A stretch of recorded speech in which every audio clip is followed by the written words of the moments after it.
We're always excited when we get to bring somebody from the news side of Coast TV onto the couch, and today we've got Matt Pencek, our morning anchor. Yes. But more importantly for this specific story, I don't know how many people at home know this, Matt is a huge history guy, and you've got a great story coming out tonight at 6. That's why you guys get along. Yeah, we have some Sports and history. Sports and history, Yeah. commonalities. Sports news history. But you've got a great story to tell that's coming out at 6 tonight.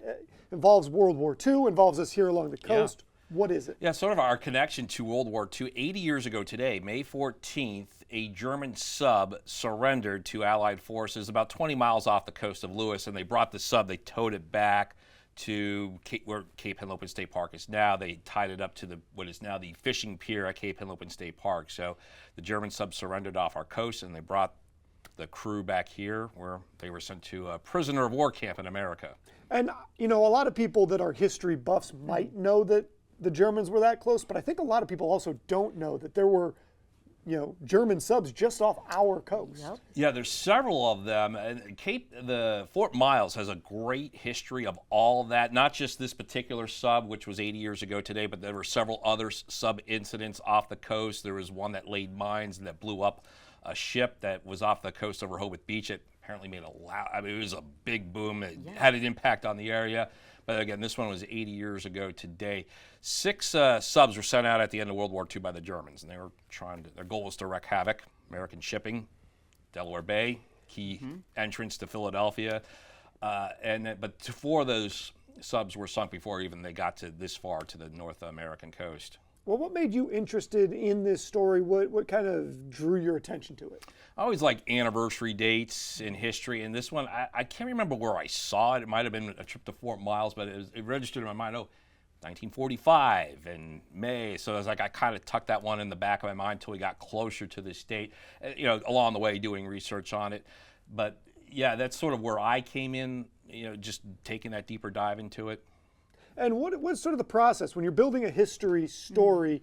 What are the things you're looking for? You know, this is 80 years ago. Not a lot of people to interview that were around for it. So how do you put this together? Well, fortunately, Fort Miles has they're a great resource. There's a lot of great people that work there that know their history, and that's where I went to. Also, Delaware Archives has got a great source of footage, and that's where I stumbled upon. There's footage of this surrender. That's what you'll see in this piece, is the footage from the actual surrender 80 years ago.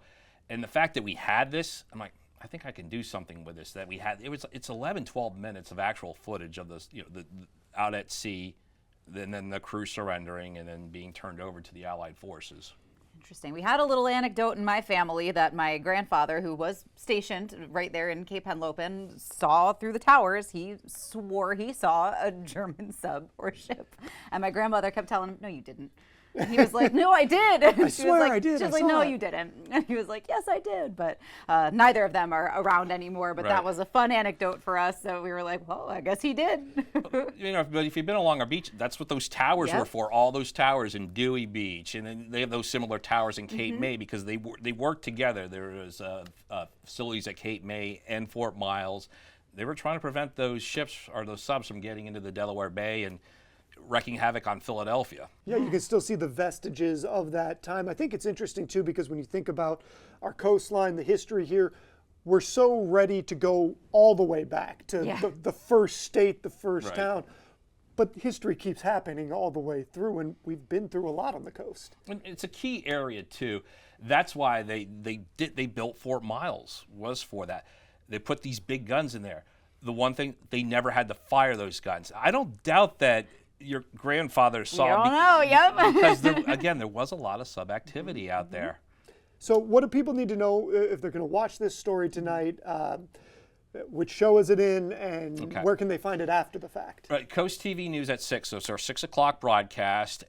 We already have an article up on the website going a little bit more in detail, and then once it runs on the news tonight, we will also post that so you can watch it whenever you want to watch it.